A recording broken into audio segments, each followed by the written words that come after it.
Welcome to Manga Machinations! This is episode number 501, and we're doing a movie Machinations on Velvet Goldmine. I'm Dakazu, and with me is Darfox8. Hello, everybody. And Seamus2389. Hello. I think it's kind of fitting that after 500 episodes, it's back to the original trio. A little bit of reset. Yeah, a little bit. Yeah, Morgana's out this week. Unfortunately, she's also going to be out next week. So, and it's a little bit of a shame. I would have liked to have heard her opinion on our main subject this week, which is Velvet Goldmine. But, it's okay.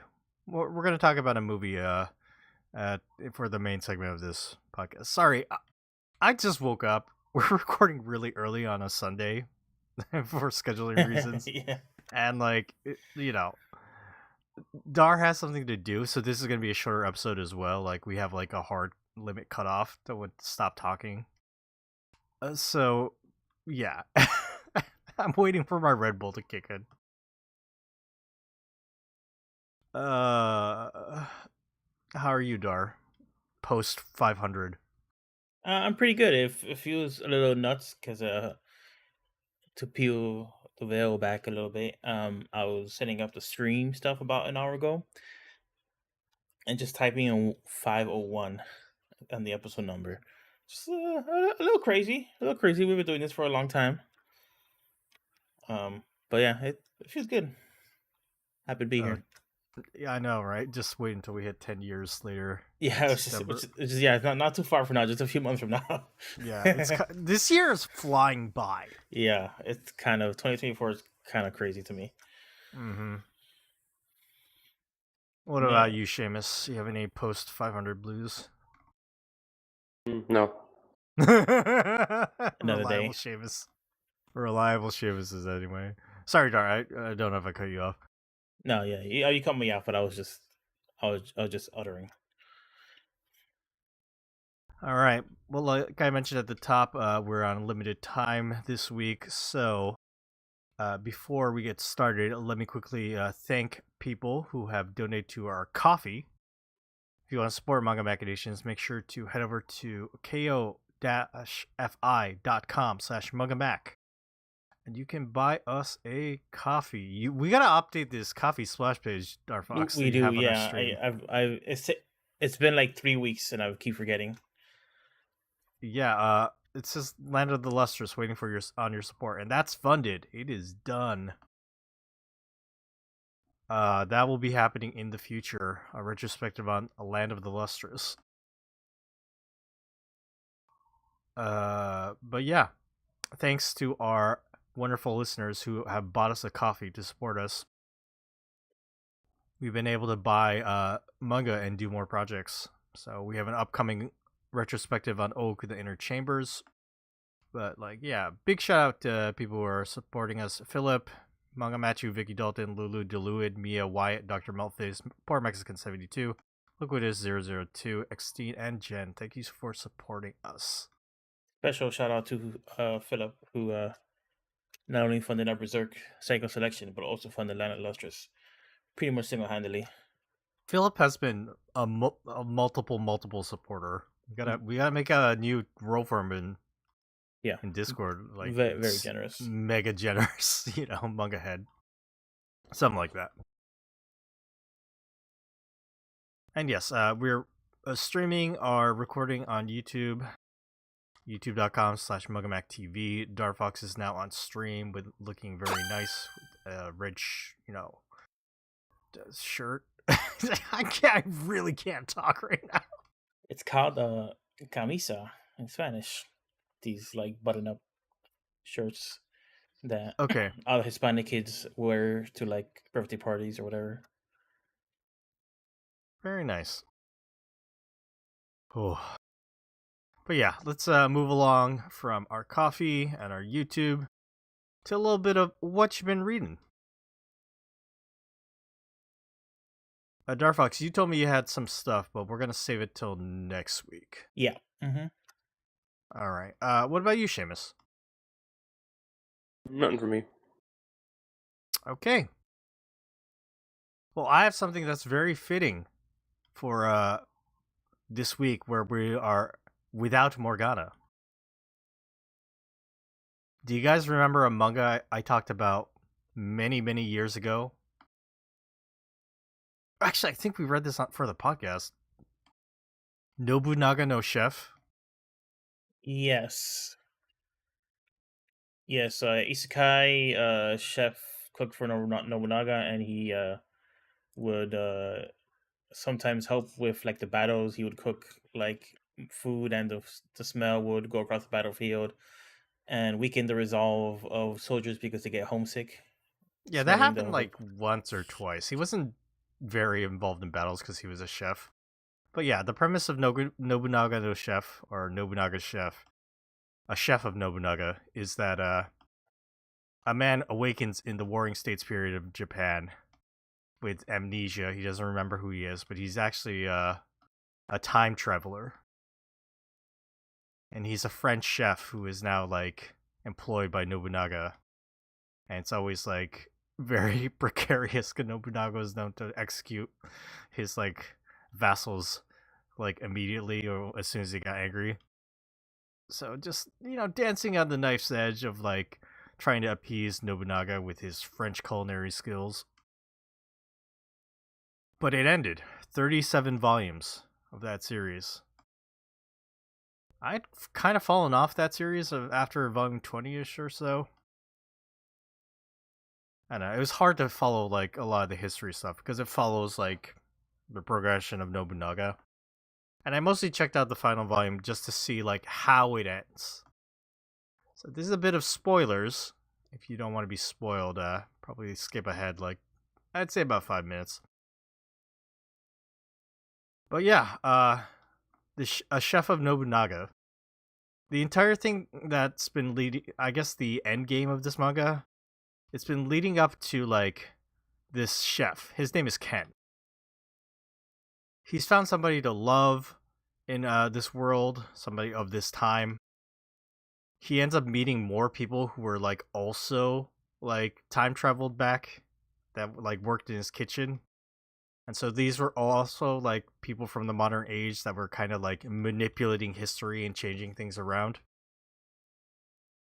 And the big thing is, if you know the history of Oda Nobunaga, he dies. He gets betrayed. And I think it's believed that he's betrayed by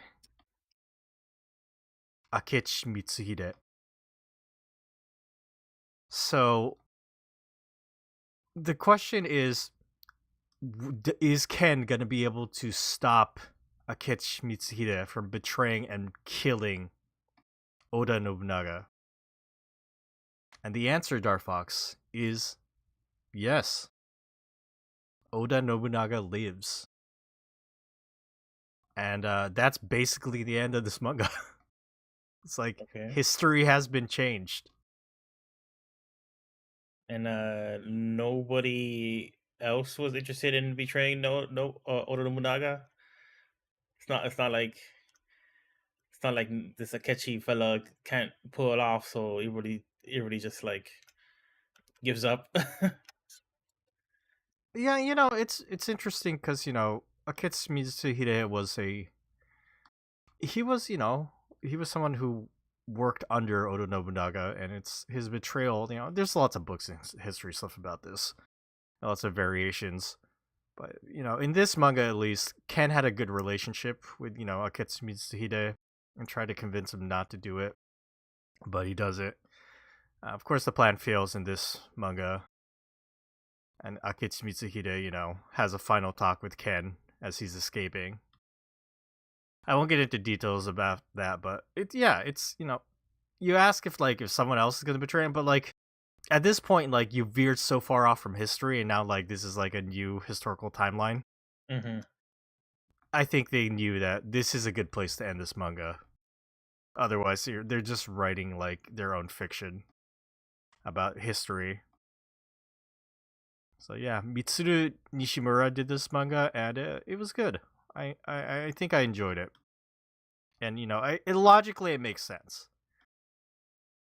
Ken got some of his memory back, knew about the history, started changing some things, working to protect Oda Nobunaga, who he serves and respects. And that's it. That's the final chapter is, Oda Nobunaga lived, and then now he is on his way to basically, it seemed like he's following in the steps of his successor, which is oh god, I can't think this early in the morning. It's not Ieyasu Tokugawa yet. It's like it's his like god. Akitsu Mitsuhide betrayed. He is taken out by. All I know him as the monkey Darfox. Right.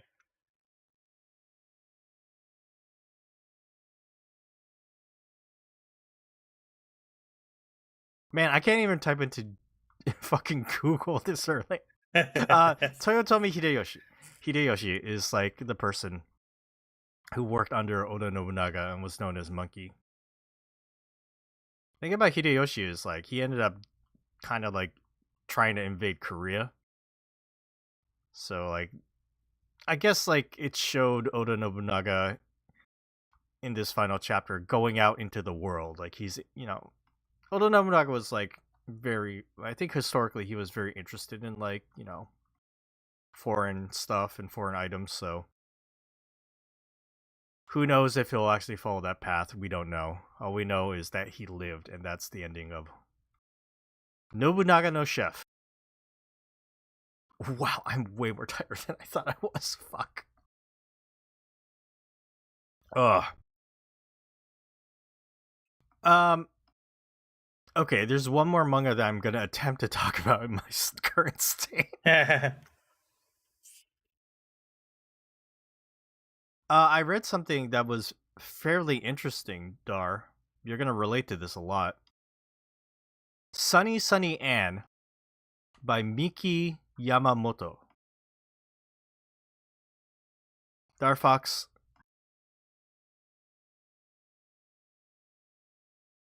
I'm sending you a link to the sample pages, and I think you're gonna recognize this character and this manga artist. Let's take a look, shall we? Oh. Be careful with flipping through the pages. I don't know how uncensored some stuff is. I'm not gonna flip until. Yeah, that's naked.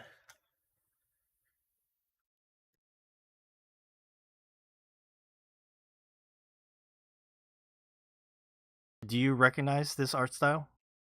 Was this the one in Glaolia where the woman like briefly kidnaps a child or something like that? It's the same character. Same character. Okay. Yep. There's a story in Glaolia Collection 2 called Family Restaurant. That's what it was, yeah. That chapter in Glaolia Darfox is from this book. This is a single volume release by Miki Yamamoto. And it follows the main character, Anne. It actually gave me context to that Glaolia chapter. Why this woman like briefly kidnaps a child. Mm-hmm. Basically this woman, Anne, she's just kind of like a this story takes place in America. And this woman, she just kind of like lives in her car. And whenever she needs money, she does some sex work. And just kind of lives freely without a home or family. Basically, what happens, like in the first chapter, after this is all established, is she gets assaulted by some dumb teens. And afterwards murders them. And steals a car. And so basically, like in the point in Family Restaurant, she's on the run. She's like traveling across America while like trying to like avoid being like captured. That doesn't that put some like interesting context into like family restaurant, the Glaiolia. Yeah, it makes it seem like it's just like in for a penny, in for a pound, kind of like. Yeah.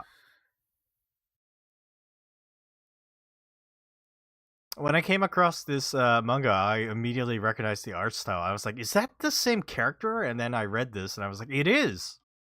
Do you ever wonder why we're on a manga podcast?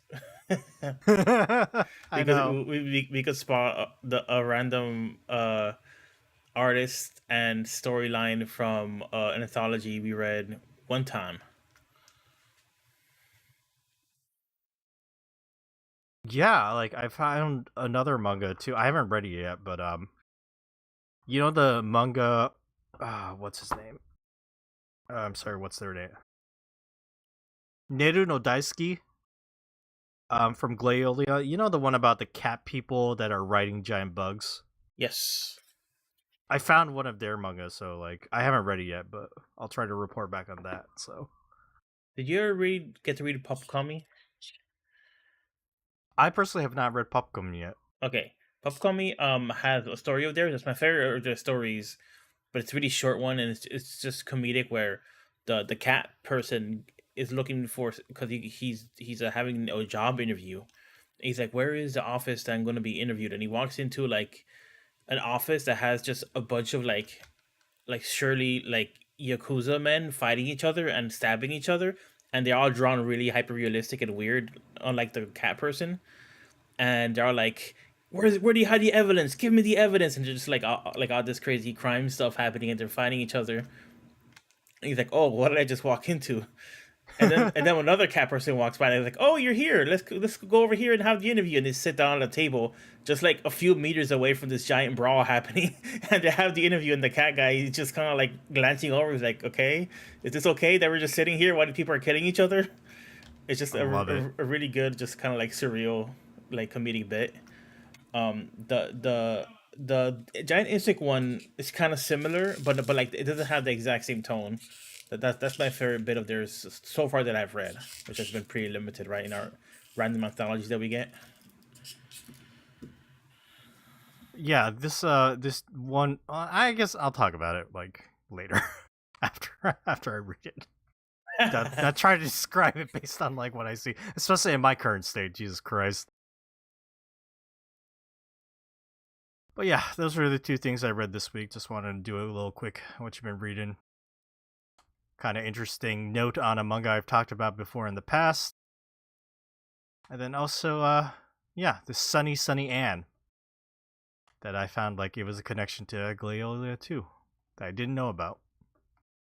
I enjoyed it. It looks good. Yeah, I like Miki Yamamoto's art style. It's very different, you know.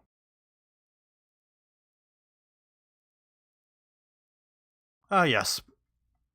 But let's go ahead and end what you've been reading.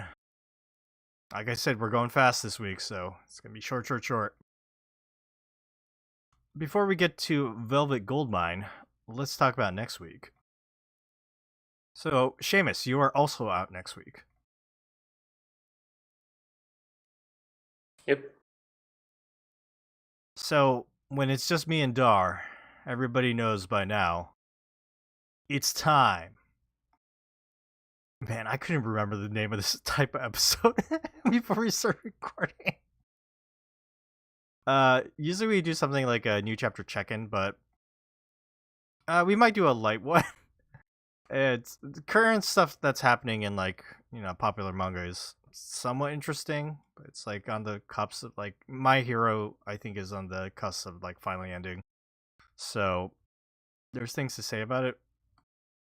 But in general, like I'm interested in doing a Darfox Dabbles. And it's just episodes with me and Darfox, and I basically asked Darfox, hey, there's a bunch of new manga series, either in Weekly Shonen Jump or on Manga Plus exclusives. Take a look at these, and we're gonna just do kind of like a grab bag of like these new series and kind of get Darfox's thoughts on them. So yeah, next week a Darfox Dabbles back on Manga Plus again. I think we've done 4 of these in the past star, so this can be like 5 or something. There's some truly bizarre new stuff that's like been being brought over. So I want to hear your opinions on all these. Cool. All right, yeah. Next week, Dark Fox Devils.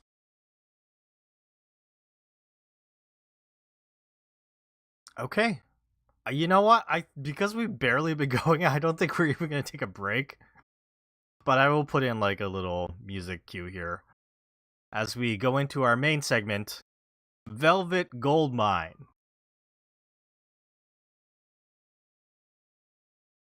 Okay, so Velvet Goldmine is a movie we watched for Movie Machinations.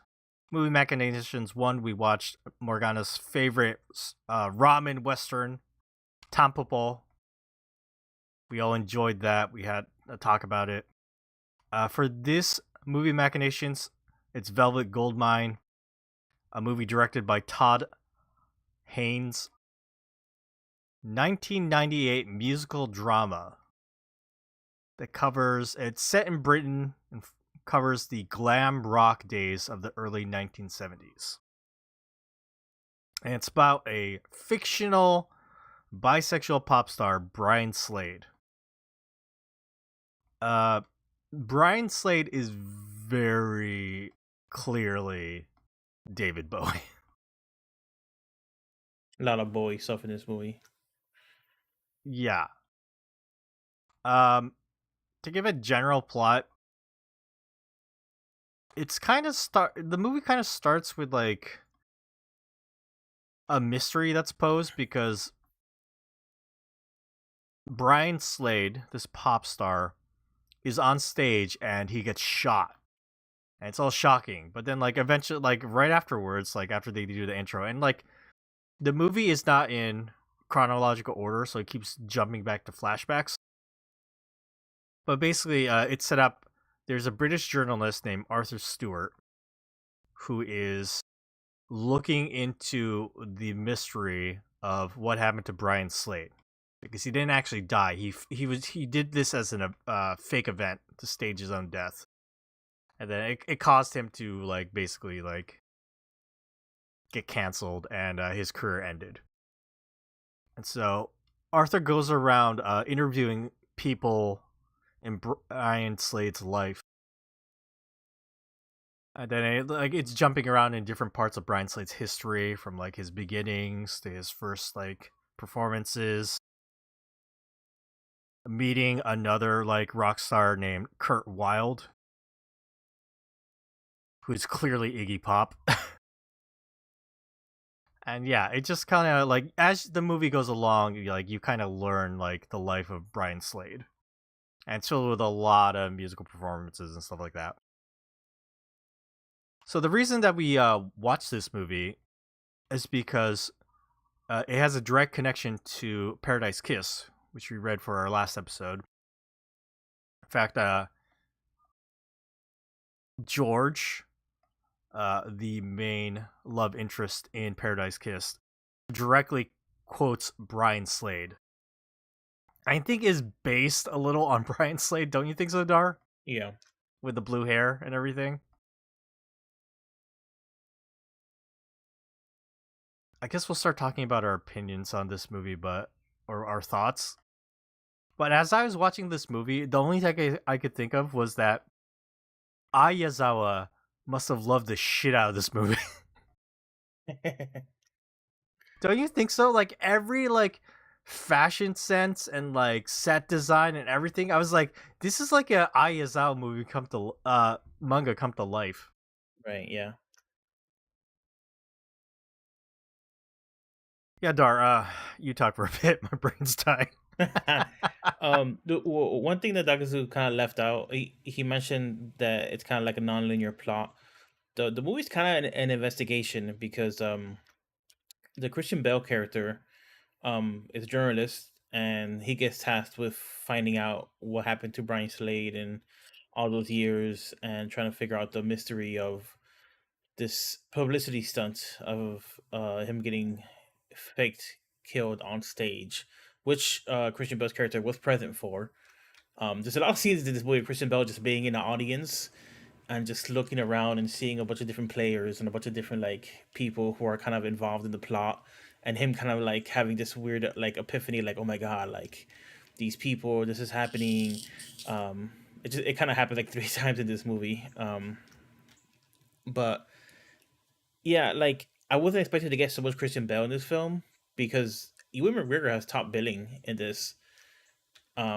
And he's not the main character. Like Brian Slade is definitely like the core of the movie. Um, Played by Jonathan Rice Myers. yeah, and Christian Bale is like the other core of the film because he's kind of like the audience surrogate in the sense that like he is interviewing and investigating this, and we're hearing all these stories through his ears and his reactions. Um, so I wasn't really expecting it to just be so much Christian Bale, which is fine. I like Christian Bale overall. Um, where we pick up in the present day, he's kind of just like living a normal life. Um, and he mentions he has a line something like how the money and society kind of like made him less flamboyant or whatever because the 70s glam rock fashion era was like, I guess, a fad, you could say, like um you don't have to wear like mascara or stuff like that to be gay and stuff like that on the street, right? So like there's a pretty big separation of him when he's young, um and confused and kind of closeted, and then kind of coming out and wearing mascara and kind of like platform heels or whatever, and all this other like very loud fashion statements, and then to the present day where he's kind of just looks like regular Christian Bell. It looks like he's about to walk on the set of like Batman Begins or something, which is a an interesting contrast. But this movie does have kind of like surrealist aspects to it. The very beginning of the film is like an alien spaceship depositing Oscar Wilde to like his family, um, which I'm not super familiar with Oscar Wilde, but he's Irish, like writer and playwright, right? Who was like arrested for being gay, essentially. I mean, we gotta direct all these questions to Seamus Yeah. because, like, between the glam rock scene, which I know nothing about, between like the like this time period, which I also know nothing about, like it's just like, and then also the dialogue. This is a very British movie with like a lot of British slang, and I was like, half the time I couldn't tell what the fuck people were saying. I had subtitles on mine, so I was able to keep up pretty well. But yeah, I sympathize. Seamus, help us. Who is Oscar Wilde? Yeah, I don't know. He's mostly like known for like writing. I think he's mostly known for his plays. Like this will put him on in like Ireland and the UK. I think he was arrested for like an obscenity trial. I don't know. I can't remember the details of it. He wrote Picture of Dorian Gray and yesterday. Yes, I guess that's kind of novel he's known for. Right, right. Were you able to understand all the dialogue in this movie, Seamus? Pretty much, yeah. I don't know. They just sound like British people from the 70s. Okay. Yeah, Seamus, what you saw this movie, what did you think? I don't know. That there was a few bits of it I liked, but overall it was a bit just. I don't know. It was like a fake kind of musical biopic. I'm not that big of a fan of musical biopics anyway. Like the most interesting stuff to me was probably stuff with like Christian Bale. Like his like arc? Yeah, and then the rest of it then was like, all right. I don't know. I guess like it had an interesting point about like essentially Brian Slade more or less like, yeah, this isn't gonna make me win anymore, so I'm just gonna like totally change who I appear as in public. But I don't know, was it all that interesting? Like, yeah, that makes sense. But I don't know, is it all that new? I think it was more just like how it just seemed to be like how much like Christian Bale took from him, or from Slade's point of view, it was like, nah, this is just the way I was gonna get like rich and famous. Like I didn't actually really give a shit about probably half the stuff he said. Whereas I think your man McGregor's character more seemed to actually like believe it. Slade was like, yeah, if I do what he does, I can probably like be more famous. There was a manipulative edge to Brian Slade. Um, which kind of put him in odds with a few characters. Oh, we didn't mention Tony Collette, which I was kind of surprised to see her in this movie. Um, I'm surprised to see a lot of people in this movie, Dar. This movie had a lot of people in it, and they were very young. yeah, yeah, but Tony Collette was playing an American woman who was married to Brian Slade, and they eventually have a falling out and just a whole thing. But I really like Tony Collette. She's like one of my favorite actors, I think, at this point. Oh yeah, even in this movie in 1998, she was killing it. Great job. I think all the actors did a great job. Yeah.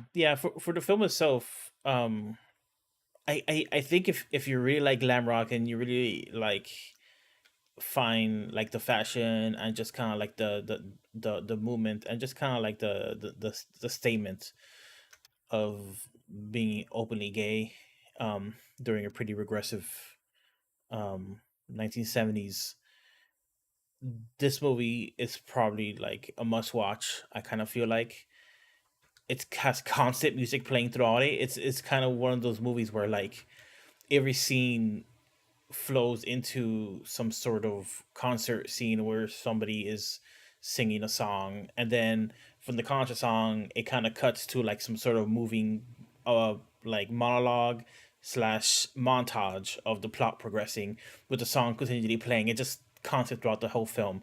There's like 20 songs in like the music credits at the end of the film. Yeah. It's a lot of music.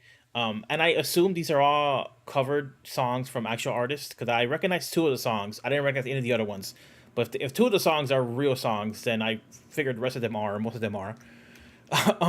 But like Douglas, I'm not like super well versed in the glam rock stuff. So like it was interesting. The movie seemed I don't know if confused is the right word. But it did feel like it was doing a lot. It was trying to do a lot, Yeah. and I don't know if overall, just as a film perspective, if it was the most effective. It like Shima said, it was effective with Christian Bale's character. I think that arc and his story of growing up closeted and kind of like the his regressive parents and you know basically leaving the house once his dad finally outs him kind of thing. That that stuff was portrayed very clearly and very well, and that stuff worked filmically. The stuff with Brian Slade was a little bit more confused, and maybe it was on purpose because you were getting all these flashback bits from various characters who were giving their interviews and their own recollections of the story. But the story isn't explicitly like a Rashomon type situation where you're seeing the same situations from multiple angles. They imply that you're getting people's perspectives, but it doesn't fully play into that. Yeah. You just basically get a series of flashbacks narrated by different characters. Mhm. And it's all one timeline. It's just jumbled up a bit. So yeah, I kind of give this like a must watch recommendation with a huge asterisk if you're really super interested in the music of this era, and kind of like just a fashion statement. But the movie itself, I kind of felt like it was too long. And I got kind of restless halfway through of the film. At that point, it really settled into the pattern of like interviewing and then like somebody saying something like like it was never enough for Bride, and then it cuts to like a musical number, and then it keeps cutting. Like it had this rhythm, and didn't really seem like it was going anywhere. And then I guess in the last quarter of the film, I ended up kind of liking it. It kind of brought me back a little more. There was it's revealed that Christian Bale's character and Ewan McGregor's characters have like an encounter and at one of the concerts. Christian Bale's character was really involved or present for a lot of like the pivotal story moments that happen in public. If anything ever happens like in a crowd or in a concert, he just seemed to be there. And in one of these situations, he has like a sexual encounter with Ewan McGregor's character. which kind of is like I don't know. That's kind of like their happy ending. Even though they don't really end up together or anything like that, but like they have kind of like a moment, and then it seems like neither of them forget.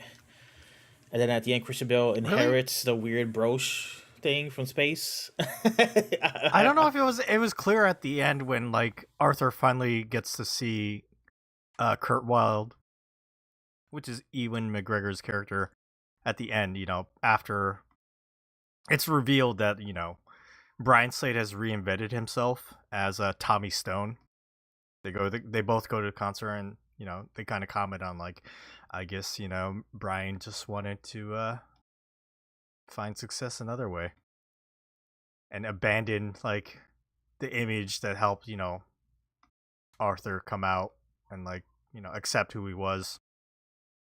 But what I was saying is it seemed like Kurt didn't remember because Kurt was doing a lot of drugs.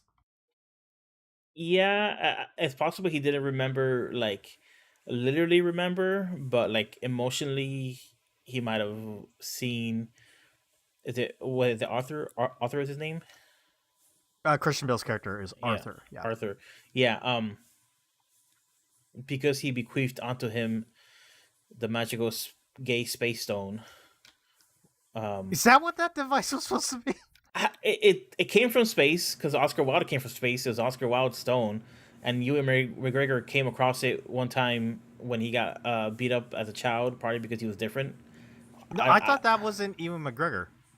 Who was that? I thought that was Jack Ferry. Oh, Yeah, that that was Jack Ferry. Yeah. Oh, okay. How did Ewan McGregor come across it? Because I think, like Jack Ferry was giving it to him, like because that's what he more or less kind of says. No. So what happened is, in the beginning of this movie, we see a kid getting beat up, right? And he finds that like green gem, the stone that Oscar Wilde used to have. And what happens is, Jack Ferry, I think he's modeled after hold it on. Let me check Wikipedia, the source of all facts.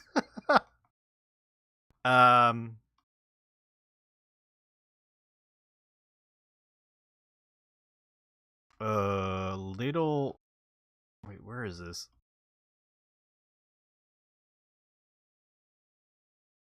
Little Richard. Jack Ferry is supposed to be like the equivalent of Little Richard. So what happens, Star Fox, is, you know, Brian Slade meets Jack Ferry at that New Year's party or whatever. It's like some kind of party where everyone's dressed in like silver, and they got like it again. Aesthetically, everything is Aizawa. It's crazy, but he met Brian met Jack Ferry and stole the jewel from him. Okay, and that fits really well into the whole like character arc. Brian Slade is the villain of this movie. He's the bad guy, which kind of puts a perspective on like George from Paradise Kiss being the bad, being kind of like basically he's the bad guy. Yeah, like kind of manipulative and mean. Yeah, I think George is not as bad in Paradise Kiss as opposed to Brian Slade, who is clearly he latched on to Jack Ferry. That didn't work out. He saw Ewan McGregor's penis and was super inspired. Ewan McGregor is fully nude in this movie. There's a lot of naked Toni Collette as well. A lot of naked people. Yeah, a lot of male bums, but mostly male bums. Mm-hmm. There's not too many dicks.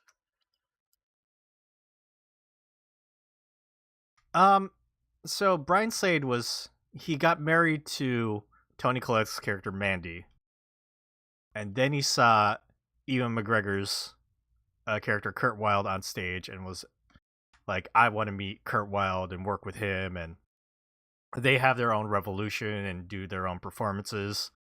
I was a little confused about what happened after, they had their wild sex orgy and they got together. Like, what was the problem with Kurt at the recording studio where they're like, this isn't working out? I think that it was implied that he was either too much into the drugs and or just kind of creatively some sort of wild card. Like they implied that like he was off script somehow um when he was doing that performance.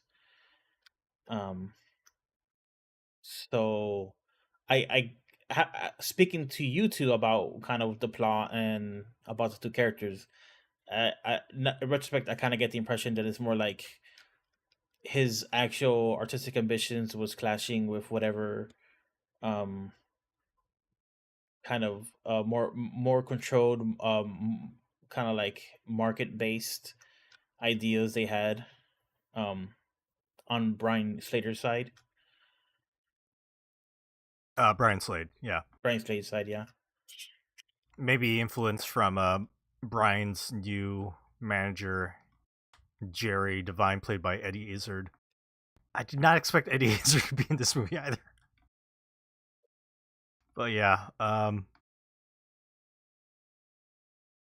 yeah, I guess like aesthetically, I think this movie's really cool and neat.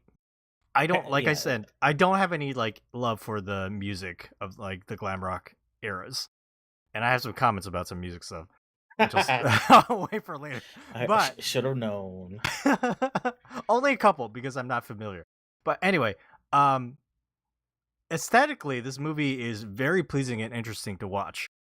But I guess narratively, it's kind of messy, you know? And it wasn't like talking with you guys here now, I'm getting a little bit more clear picture of like maybe what they were going for and what they were trying to say. But narratively, it's kind of a messy ordeal because, like I said, it wasn't clear how, because that Kurt Wilde, Ewan McGregor's character, had a falling out like that, and I guess that led to Brian, also like creatively going bankrupt, or he got way too into drugs, and then he tried to fake his own death. He had to reinvent himself as Tommy Stone. He looked really different as Tommy Stone. I was kind of surprised. Yeah, was like, wow. was that the same actor? Because I was looking at it and it was like, No, I think it was a different actor. yeah. So also implying maybe he had plastic surgery. Yeah. Or the Okay. drugs just weathered his face a lot. Could be the case. Could be the case.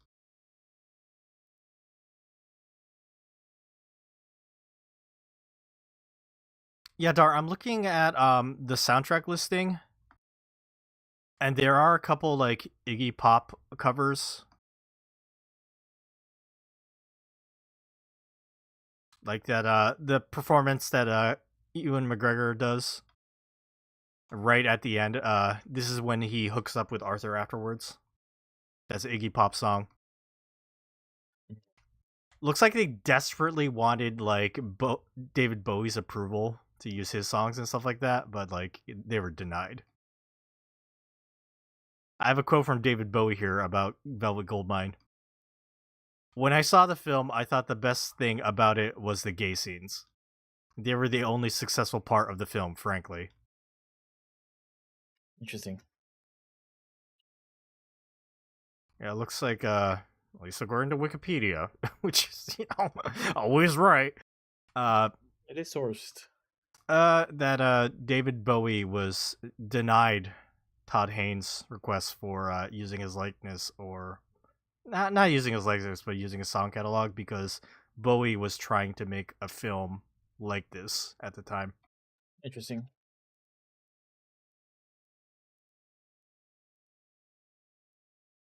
I guess I'll briefly talk about the music stuff.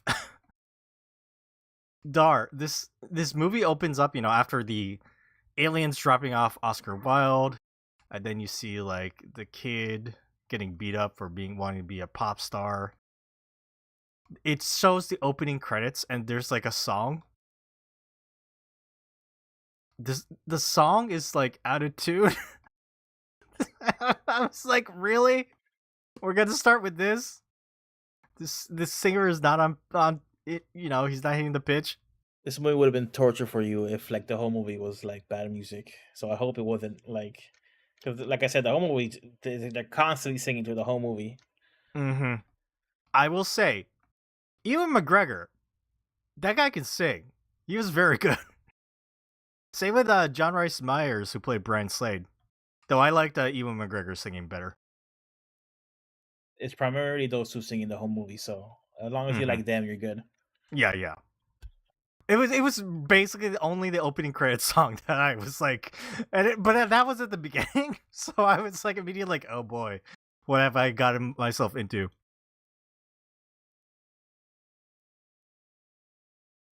I'm trying to think if there's anything else. Did you have anything else that was you thought was interesting that happened in the movie, or a scene that you want to comment on, Dar? Specific scenes. No.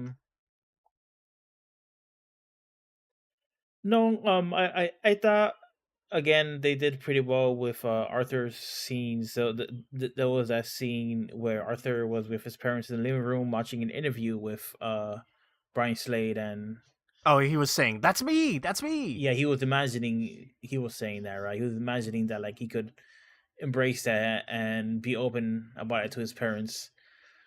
But then he's just kind of like very awkwardly watching the TV and turning on and watching his parents. His parents are just like very stern faced. Not like visually disgusted, but just very serious. They don't seem interested or moved by it at all. Um, so all I've seen with his parents did a pretty good job of just kind of like expressing that semi oppressive atmosphere of being in a kind of repressive house, without being like over the top and like having just a ton of abusive scenes of him getting beat up or anything like that. They just have that one scene where his dad starts yelling at him, telling him that he brings shame to them and stuff like that. And that was the end of it. Where that's when he left. Um, And then he went out to have sex with Ewan McGregor. Not a bad come up. No. What about you, Seamus? Any particular scene that stands out to you? I think you mentioned that one. I thought, what was it? What's the name of the song? Like "Baby on Fire," like that kind of section. Which section was that? I don't know. I think that was the name. Was it like "Baby on Fire" or something? It was like kind of cut Yeah, between the performance and I think stuff, kind of some like other stuff. baby on fire, throw him in the water. Oh, so were these the original songs then? Were most of these original songs, or just like? Because I was under the impression that most of them were actually covers, but I guess I'm only a guessing handful of them were covers. if the Brian Slade ones are probably original. If the idea they were trying to get Boy and he said no. Yeah. Okay. Okay.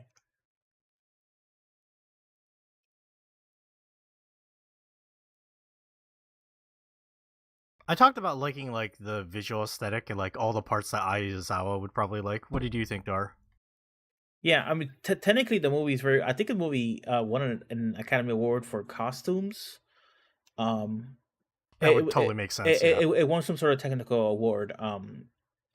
Just from like filmmaking and set dressing, it's very well done. It's probably like the strongest aspect of the movie, really. Um, Besides like the character beats that we talked about. Um, but yeah, it's it's it's it's really well done. I think it was it's a scene after Brian Slade basically gets set up with Eddie Izzard's like manager. They bring in a whole team of like, stylists and all of those people. And that like the way they dressed, I was like, that's just like the Paradise Kiss like members. Yeah. Pretty much. Looks like it was nominated for the Academy Award, but did not win the Oscar. Oh, okay. It did win the BAFTA though. The BAFTA, British Academy Film Awards. BAFTA. Yeah. Okay, yeah, for costume design.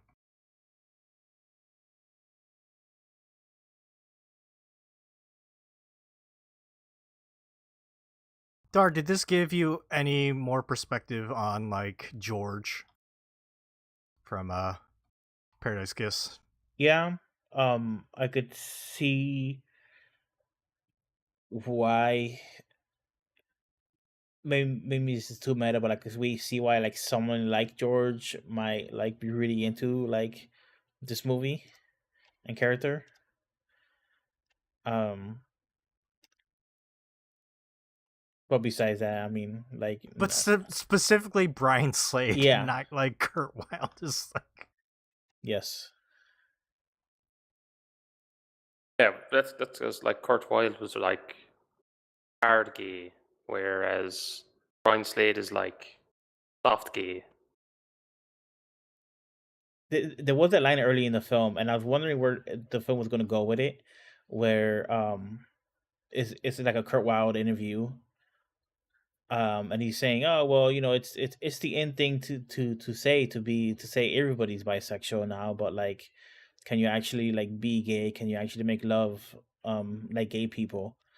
Um, and you know, there's a lot of like criticism of you know, people who dismiss bisexuals as like not really gay, or um like gay for college, or gay during their college years or something like that, right? Gay until graduation. Thank you. Gay into graduations. There's a lot of you know, like sadly bigoted stuff coming from gay people towards bisexual people. So I was kind of wondering if the film was kind of specifically talking about that, but after kind of talking to you all about it, it seems like it's more or less about like Brian Slade maybe co-opting this movement um to just be rich, basically. And that line um, in the beginning with Kurt Wilde is kind of like foreshadowing that a little bit. I kind of got the impression that he wasn't just like using it for success. He was attracted to that. Like Brian Slade's character has an attraction to these ideas. He has attraction to Kurt Wilde. He has attraction to like Jack Ferry, and but you know, he's also okay with cutting away things that don't lead to success. Like when he drops his first manager for Eddie Izzard. Yeah.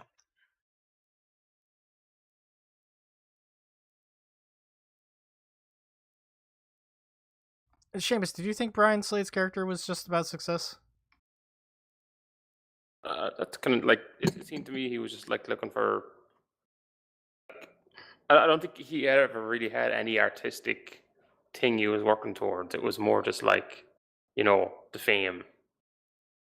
Yo, if that's the case, then Todd Haynes has quite some commentary on David Bowie. Yeah, but I don't know though. Is like it meant to be specifically about Bowie?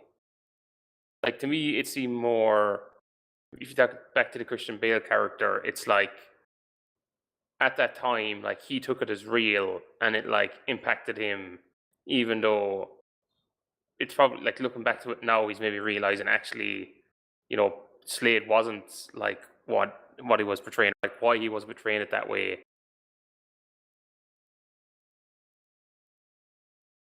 Because like David Bowie didn't like fake his death and disappear and become a different person.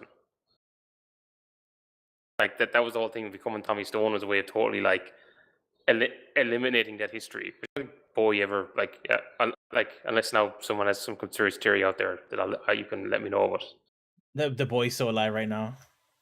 It's like, oh, David Bowie. Like David Bowie wasn't like, oh, David Bowie's not around anymore. Now it's like this other random guy. It's like, no, he's like stayed who he was. He just like changed like his focus. He had the Ziggy Stardust persona, but it wasn't like he faked his death to become that. Like everybody knew that was David Bowie, and this was just like an artistic reinvention. The album Ziggy Stardust and the Spiders from Mars tells a similar story of a rock star gone over the edge and culminates in his assassination. But this is from Wikipedia with no like source thing, so I don't know if that's true or not. Yeah, well, Ziggy Stardust was basically a a character David Bowie was playing. So like This has heavy inspirations from like Day Boy and the Ziggy Stardust stuff, because Ziggy Stardust is supposed to be like a gay space being, Just there's a lot of that in this movie, and I think even like the opening line is something about this being fiction, but it's still meant to be played loud or something like that. Oh yeah, Brian Slade's character is like he plays a character called Maxwell Demon. Right? Yeah, yeah. Like I think that's from Ziggy Stardust album, the play it loud bit. And I even think the title of the film might be a David Bowie song. So it feels very kind of like superficially David Bowie like focused, but I don't know if they're specifically commenting on Bowie's like artistic merit or not. I don't know. Is it less to do with Bowie's artistic merit and more like His aesthetic? Not really aesthetic. I think more like his relationship to like what he was saying in public about being bi and stuff. That seemed to be the whole like. That's the way I'm reading it anyway. Like, because it wasn't like a musical thing; it was also a kind of wider social change. Like, I think for like the likes of like Jack Ferry and Kurt, I was gonna say Kurt Wilde, Kurt Wilde. Like, if there was like an overlap between like who they were and like what they were trying to do artistically. With Slade, it was more just like, oh, this is what's working now. This is what looks like it's going to be popular now. So yeah, like I'll adopt that when it gets to be not popular. All right, then I'm changing it. I guess that tracks with him killing himself and then dropping out of that persona and changing over to Tommy Stone. Oh yeah, because the other thing there, like when when he's Tommy Stone, he is Tommy Stone in America. In like a very like where you have like, was it Reynolds or Ryan? Like it was very like fake Reagan stuff. Mm-hmm. Yeah.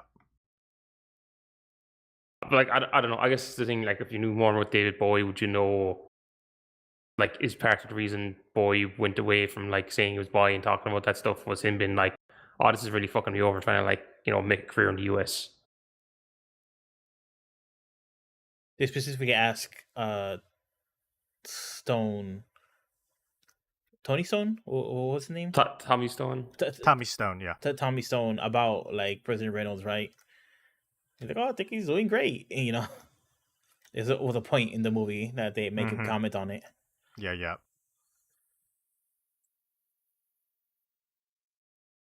Didn't he say like he provided money for the broadcast or something? Yeah, because that's this is the bit where it's like, oh, I can kind of see what they're going for, but it did seem to be like, he's like, oh, thank the president, and he mentioned other like Dupree.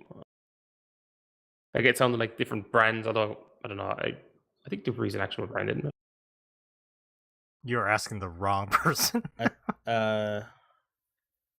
Maybe DuPont. DuPont's a brand. Maybe they said DuPont. Okay. Yeah. Like that seemed to me like just tying into the whole, I don't know, commercialization. What's the word I'm looking for? Yeah, it's essentially being like, hey, I'll do what makes me money. Make yourself marketable. It's a bit like people on YouTube being like, there's no more money in saying leftist stuff. Let's go hard right. That's where the money is. Yeah. Oh, one thing we haven't talked about is I want to talk about a little about Shannon, played by Emily Wolf. Dar, do you remember this character?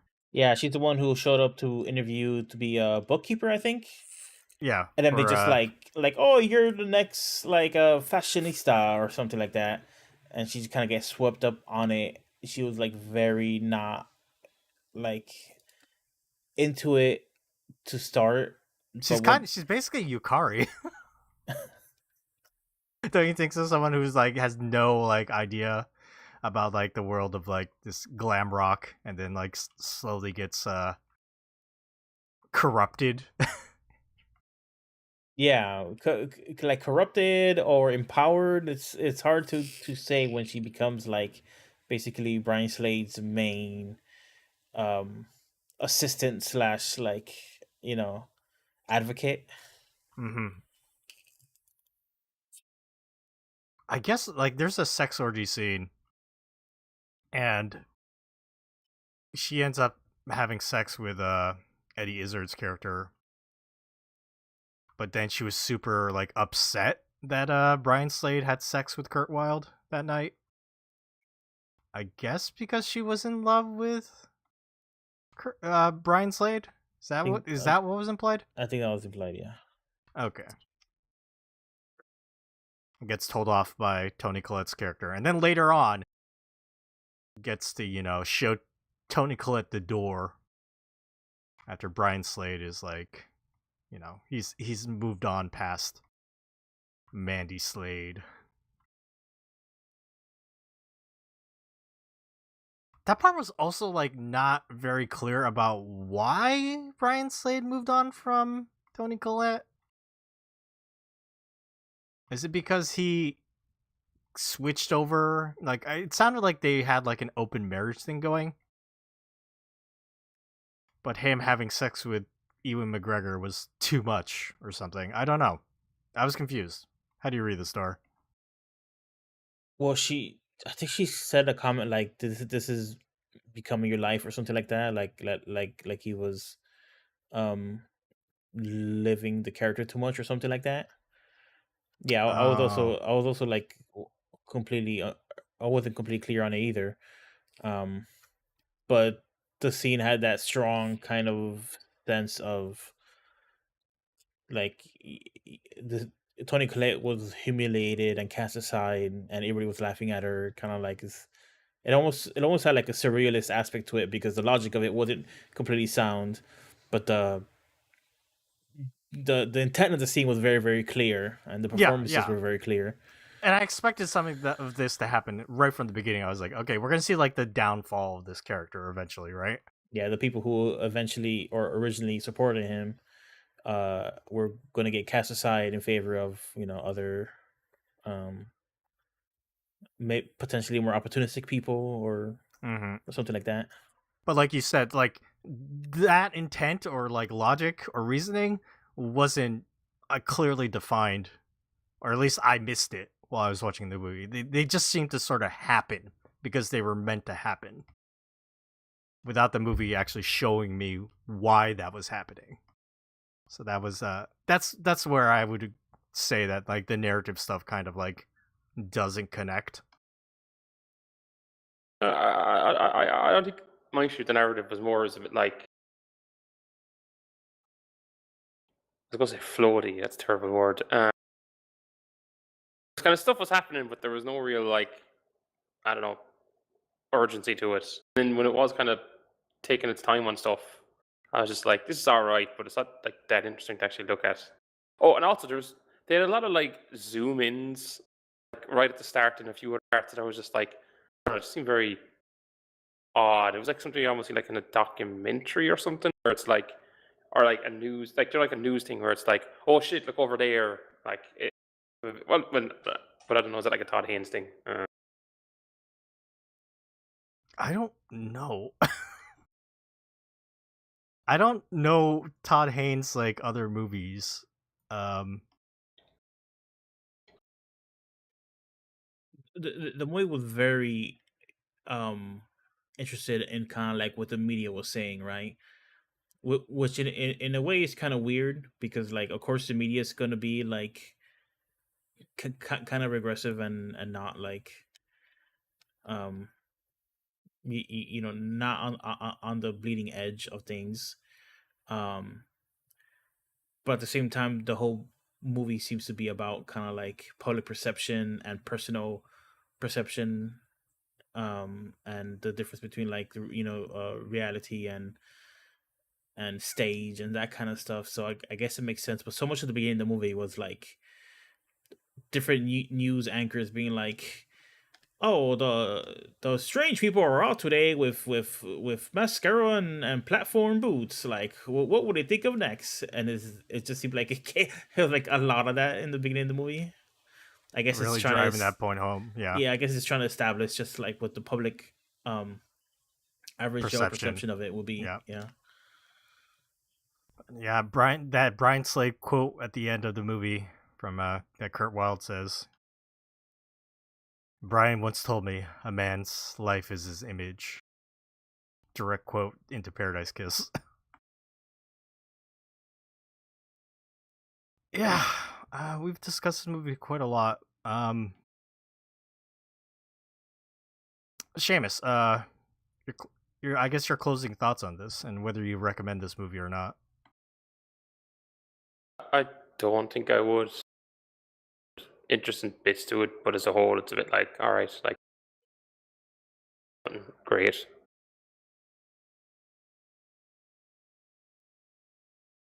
Yeah, I think I'm glad I watched it because I got a lot of, I saw a lot of like inspirations for fashion and like design and aesthetic that like I could clearly see Ayazawa being inspired by. And it also gave me context about George in Paradise Kiss, looking at Brian Slade. But like yeah, as a movie and like a story, it kind of like we discussed it already, but it doesn't kind of like connect. As you say, Seamus, a floaty narrative. Which also, yeah, it's not a great word. What about you, Dar? Yeah, I think I said before that like if you're really interested in glam rock and kind of like the fashion movements, I think it's really worth watching. And But maybe what if the glam rock stuff is wrong? Like I have no context for that, so like I can't be like they got this shit wrong. yeah, I'm not sure. I mean, David Bowie seems to think they got it wrong, but I guess if you're really interested in it, then maybe you should check it out and make your own mind about it. I think technically the movie is very well done. I think the acting on it is really well done. Um, so like there's a lot of quality to the movie, but like Dogs said earlier, it's just the overall plot that doesn't really come together. It feels like outside of specific character arcs here and there. But I'm glad I got to talk to you too about it because some things became a lot more clear about it, about like the intent and Mm-hmm. the Brian Slade's whole deal and his whole character, and maybe the contrast to Kurt Wilde. I think that stuff works pretty well. It wasn't super clear for me, but I maybe won't blame the movie for that one. Maybe I may just say that I I may just not have understood that part super well. As maybe just too long. I feel is the biggest criticism I have for this movie because there are quite a few characters or quite a few things going on, but they really seem to pace it out in favor of like the music. They really just wanted to include all these songs, and that dictated the flow of the narrative. I mean, it makes sense because I think they're the best parts of the movie too, though. Yeah, you know. yeah. I mean, I like watching like YouTube videos or not YouTube videos, music videos on YouTube and stuff like that. But like, I just feel like, and for this film, it was just it. It made it quite long sometimes. I agree. So a tentative recommendation, like recommendation with asterisks. Do you guys think if you read Paradise Kiss, you should watch this movie? If you like Paradise Kiss and if you like Ayazawa, then yes. Okay. I think you should definitely watch it. It's interesting. If you don't, if you're just like whatever for it, then no, it's not worth it. All right. I think that is going to wrap up our discussion on Velvet Goldmine then. And we'll go ahead and end the episode. Again, sorry that it's a little shorter. Promise next week we'll try to have a regular length episode. I want to thank Darfox and Seamus for joining me this week. If you enjoyed Manga Machinations, make sure to subscribe to us, review us, rate us on Spotify, Apple Podcasts, wherever else you can find us. Make sure to subscribe to our YouTube channel where we stream our recordings live, youtube.com/MangaMacTV. Also check out our new YouTube channel, Manga Mac Watches, where we do watch-alongs of anime. Our website is mangamachinations.com. Our Tumblr is mangamachinations.tumblr.com. If you want to support us, you can buy us a coffee. Head over to ko-fi.com/mangamac.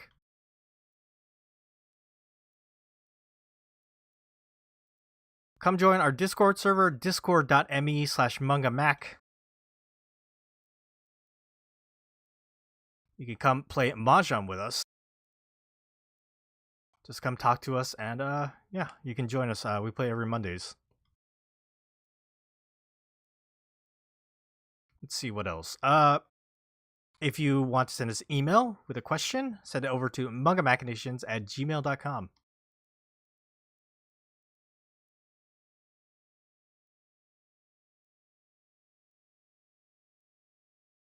If you want to follow us on social media, follow us at Manga Mac Podcast.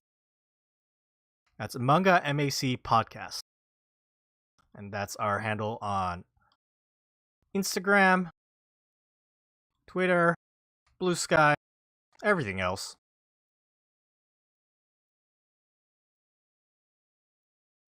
If you want to follow my personal social media, you can follow me at DocZoo. You can follow Darfox at Darfox8. And follow Seamus at Seamus2389. Seamus is spelled without an H. Alright, everyone. Thank you so much for listening to us this week. Bye-bye.